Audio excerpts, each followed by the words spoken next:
자, 경기 부천의 한 호텔에서 19명의 사상자를 낸 화재가 발생한 가운데 소방당국이 오늘 오전 합동 감식을 진행했습니다. 화재 당시 8층에서 시작된 불길은 전체 객실로 확대되지는 않았습니다만 7명의 사망자가 발생했는데요. 피해가 커진 원인은 무엇이고 향후 법적 쟁점은 무엇일지 자세히 짚어봅니다. 네, 한편 60일 전 발생한 아리셀 공장 화재와 관련해 경찰이 최종 수사 결과를 발표했는데요. 자세한 소식 박주희 변호사와 짚어보도록 하겠습니다. 어서 오십시오. 네. 예, 어젯밤 부천에서 발생한 9층짜리 호텔의 화재 관련 내용부터 짚어보겠습니다.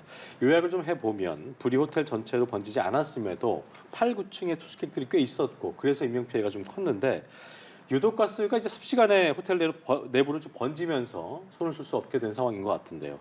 안타까웠던 점은 스프링클러 설치가 안 돼 있었다면서요? 네, 맞습니다. 이게 관련법 때문인데요. 지금은 6층 이상 건물에 이제 반드시 스프링클러를 설치해야 되는 의무화가 생겼지만요. 예. 이 스프링클러 설치 의무화가 이제 도입이 된 거는 2017년에 소방법이 개정되면서입니다. 예. 그런데 이번에 화재가 난 호텔은 2003년에 준공을 마친 건물이었기 때문에 이 개정된 소방법의 이 적용 대상은 아니었습니다. 예, 그렇군요. 네. 이게 보니까 이제 그렇다면 17년에 소방법이 개정이 되면서 스프링클러 설치가 의무화된 거고 그 전에 지어진 건물들은 설치 의무 대상이 아닌 거잖아요. 이건 너무 좀 화재가 발생하게 된다면 너무 취약해 보이는 것 같습니다. 네, 이게 법이 만들어졌을 때 원칙적으로는 법 시행 이후부터만 적용이 되거든요. 근데 예외적으로만 이제 소급 적용이 되는데 이 2017년에 소방법이 개정이 되면서 예외적으로 소급되는 대상이 보건시설 정도에 한정이 되었었던 거예요. 보건시설만. 예, 그래서 이런 숙박업소는 이 소급 적용 대상에 빠져 있었기 때문에 그렇군요. 스프링클러가 설치를 하지 않아도 법 위반은 아니었습니다. 그렇군요.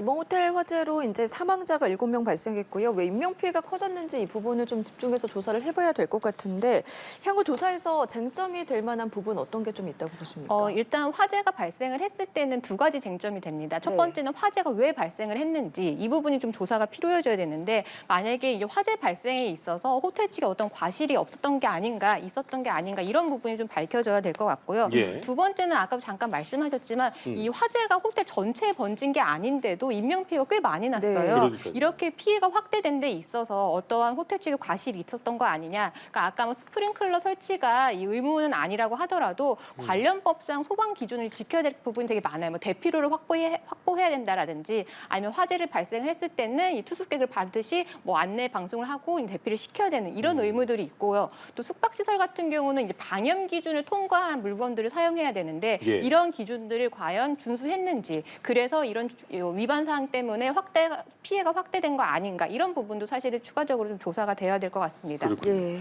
자, 그리고 최초 발화지로 확인된 곳이죠. 810호. 이 방은 사실 누가 있었던 게 아니라 빈 방에 불이 난 건데 화재 발생 전에 이제 한 숙박객이 타는 냄새가 난다. 이렇게 방을 좀 바꿔달라고 했다고 하더라고요. 그러니까 이제 이때만 사람들이 미리 좀 대피를 했거나 대피 예고를 했었어도 피해가 적지 않았을까 싶은데 미리 화재 감지를 못한 이 부분도 조사를 좀 해봐야 될 것 같습니다. 네, 아까 제가 잠깐 말씀드린 것처럼 이런 피해가 확대된 데 있어서 호텔에 뭐 어떤 과실이 있는지 이 부분이 좀 밝혀져야 될 것 같은데요. 네네.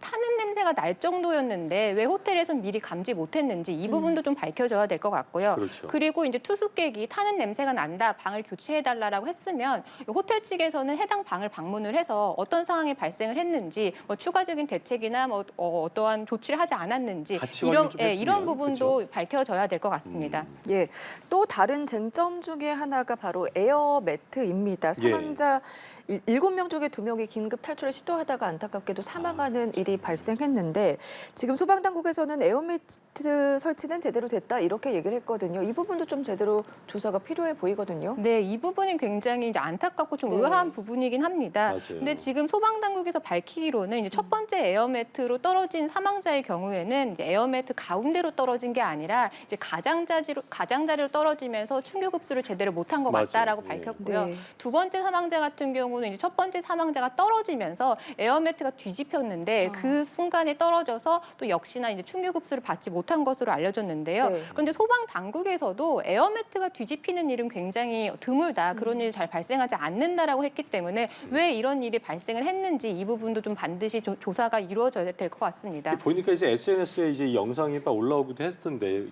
뭐 많은 분들이 주변에서 찍은 것들이 영상도 있었는데 맨 처음에 뛰어내리신 분이 그 말씀하신 것처럼 그 그 사각지대 좀 이렇게 옆쪽으로 떨어지다 보니까 이 큰 에어매트가 그대로 뒤집어지는 상황이 됐고 그 뒤에 이제 바로 또 다른 분이 떨어지면서 이렇게 안타까운 상황이 된 건데 에어매트라고 한다면 우리 입장에서는 뭐 굉장히 크게 보이니까 저기로 떨어지면은 내가 괜찮겠다라는 생각을 할 수 있잖아요. 근데 이번 사건을 계기로 에어매트라고 해서 반드시 생명을 구한 게 아니구나라는 게 확인된 것 같아요. 네, 소방당국에서는 아까 말씀하셨지만 이 뭐 설치에는 문제가 없었다라는 입장입니다. 네. 그런데 이 전문가 입장에서는 네네. 이런 에어매트는 이 뭔가 대피하기 어려울 때 이게 피난로가 차단됐을 때 사용하는 탈주하는 마지막 수단이기 때문에 이게 언제나 안전한 게 아니고 언제나 부상 위험이 있다라는 겁니다. 그렇군요. 특히 이 높은 곳에서 에어매트로 떨어질 때는 이 높은 곳에서 봤을 때는 에어매트 가운데에 떨어진다는 보장을 전혀 못한다라는 거고요. 에어매트를 떨어질 때는 이제 목이나 경추가 다치지 않도록 머리나 목을 감싸야 되는데 웅크리면서 해야 된다고 이런 그러는데요? 부분은 평소에도 계속 특수한 훈련을 받은 사람들만 할 수 있는데 네. 이런 긴급한 상황에서 훈련을 받지 못한 일반인들 같은 경우는 그런 준수사항을 준수하지 못해서 예. 언제나 좀 부상 위험이 도사리고 있다 이렇게 전문가들의 의견이 예, 있습니다. 쟁점들을 토대로 이제 추가로 제대로 된 조사가 좀 필요해 보입니다. 그렇습니다. 그리고 이제 한편 화성 아리셀 공장 화재 수사 결과가 발표가 됐습니다. 결국은 이제 무리한 제조 공정 가동에 따른 인재였다, 예고된 참사였다 이런 내용이 담겼더라고요. 네, 맞습니다. 이런 큰 사고가 이제 발생을 했을 때 인재였다라는 게 드러날 때 굉장히 안타깝고 네. 화가 나는데요. 네, 네. 이번 사고도 역시 인재로 볼 수 있었습니다. 오늘 이제 수사 결과에 따르면 아리셀은 방위사업청과 이 34억 상당의 리튬 전지 납품 계약을 맺었습니다. 그래서 계약에 따라서 4월에 이제 8만 3천여 개의 전지를 납품을 했는데 그 해당 전지들이 규격이 미달을 해서 재생산해야 되는 상황에 처해진 겁니다. 그리고 이제 추가로 이제 6월 달에 납기를 해야 되는 것도 이제 다가오니까 아리셀은 5월 10일 정도에 평균의 생산량의 2배인 하루 5천 개를 생산하겠다는 목표로 해서 제조 공정을 무리하게 가동하기 시작을 했습니다. 그런데 이제 무리하게 생산량을 늘리려다 보니까 인력이 부족해서 인력 파견 업체로부터 이제 숙련되지 못한 그 노동자들을 파견을 받아서 네. 제대로 된 교육도 없이 이 생산을 했고요.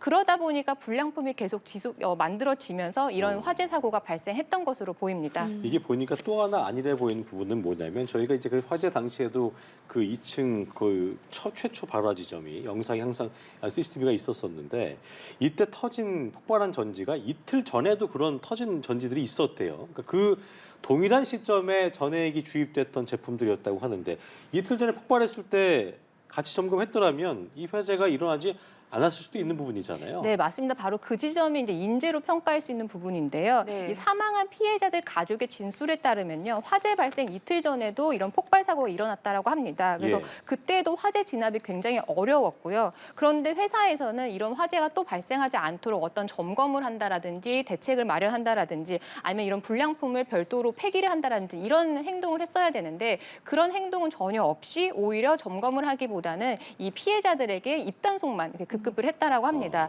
그렇기 때문에 그 당시에 제대로 된 불량품 점검이라든지 어떤 대책이 있었다라고 하면 이러한 큰 사고는 또 다시 발생하지 않았을 것으로 추측이 되는 거죠. 네, 경찰 쪽에서는 어쨌든 아리셀 대표 등 4명에게 중대재해처벌법 등 혐의를 적용해서 구속영장을 신청을 했고 2021년에도 보니까 최초 이제 군에 납품을 시작할 당시부터 검사용 시료를 바꿔치기 해서 품질 검사를 또 통과해온 것도 드러났거든요. 우선 구속 가능성 어떻게 보십니까? 네, 지금 적용되는 혐의는 굉장히 다 네. 무겁습니다. 일단 뭐 중대재해처벌법도 그렇고요, 뭐 산업안전보건법 그리고 방금 말씀하신 사안 같은 경우는 이번 수사를 통해서 새로 네. 드러난 건데 이 업무방해죄 혐의도 이제 적용이 됩니다. 그래서 예. 사실 이 중대재해처벌법 같은 경우는 법정형 자체가요, 이 사망 사고가 발생을 했을 때 1년 이상의 징역에 처해지도록 하는 굉장히 무거운 범죄입니다. 그리고 최근 들어 이런 중대재해처벌법으로 기소된 이 대표들에 대해서 다 실형들이 지금 선고가 되고 있기 때문에 지금 구속영장은 발부가 될 것으로 보이고요. 나중에 추 기소가 되어서 재판에서도 굉장한 무거운 실형 같은 무거운 중벌이 내려질 것으로 예상이 됩니다. 앞으로의 상황 좀 지켜보도록 하겠습니다. 자, 다음 주제 만나보죠. 저희가 어제 뉴스 시간에 뉴스 속보로도 전해드렸던 내용이었는데 어제 광주광역시에서 아찔한 일이 발생을 했었죠.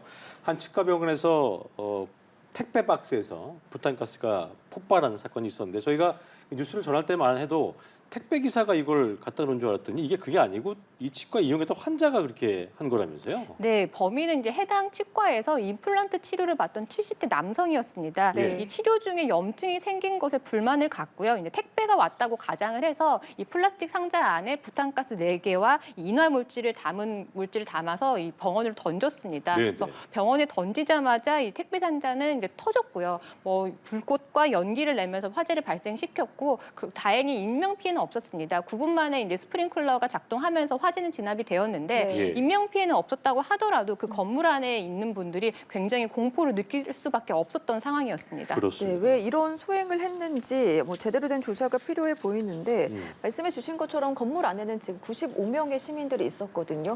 인명 피해가 크게 발생하지 않았지만 뭐 큰 인명 피해로 발생했을 수도 있잖아요. 네, 맞습니다. 지금 뭐 택배 상자가 이제 던져진 치과 병원뿐만 아니라요. 네. 그 해당 병원의 아래 위층, 그러니까 해당 건물의 아래 위층은 병원이었기 때문에 음. 오가는 사람이 많을 수밖에 없는 상황이었습니다. 그래서 만약에 화재로 이어졌다라고 하면 큰 인명 피해가 발생할 수밖에 없었고요. 또 이제 화재가 나면서 이 건물의 전기가 차단되면서 모든 전등이 꺼졌다라고 해요. 그래서 네. 앞이 보이지 않을 정도로 굉장히 깜깜했다라고 하는데 대피 과정에서도 큰 사고가 있을 수밖에 없었던 상황입니다.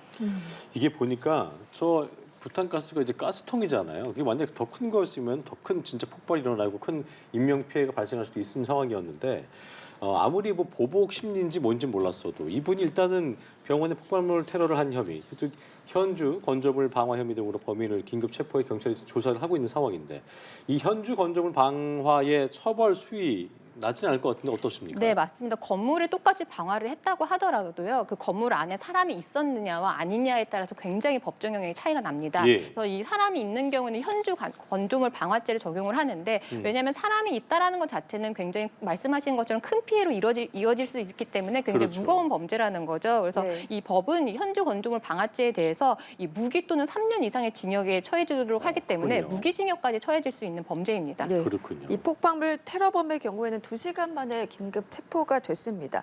테러범은 자신이 이제 자수를 한 거다 이렇게 주장을 했거든요. 이거는 처벌 수위는 어떤 좀 영향을 미칠까요? 일단 자수라고 하는 네. 거는 이제 스스로 수사기관에 자신의 범죄를 신고하는 것을 말합니다. 그래서 법적으로 따지면 이 타의에 의해서 검거되기 전이라고 하면 자발적으로 수사기관에 뭔가 자신을 알렸다라고 하면 자수로는 볼 수는 있습니다. 네. 그런데 자수를 했다라고 해서 언제나 감경되는 건 아닌데요. 이제 법에 자수를 했을 때는 형을 감경하거나 면제할 수 있다라고 하는 규정이 있는데 해야 된다라고 규정을 한 게 아니라 할 수 있다라는 규정입니다. 네. 왜냐하면 이 자수를 한 태도나 동기도 함께 보거든요. 그래서 예. 본인의 죄를 뉘우치거나 아니면 수사에 협조하려는 의사로 뭔가 자수를 했으면 감경이나 면제가 가능한데 그런 게 아니라 그냥 단순히 감경을 받을 목적으로 뭔가 수사기관에 자신이 잦은 출석을 했으면 그것 자체만으로는 사실은 감경되지는 않습니다. 알겠습니다. 사건 이슈들 박주희 변호사와 함께했습니다. 오늘 말씀 고맙습니다. 맞습니다.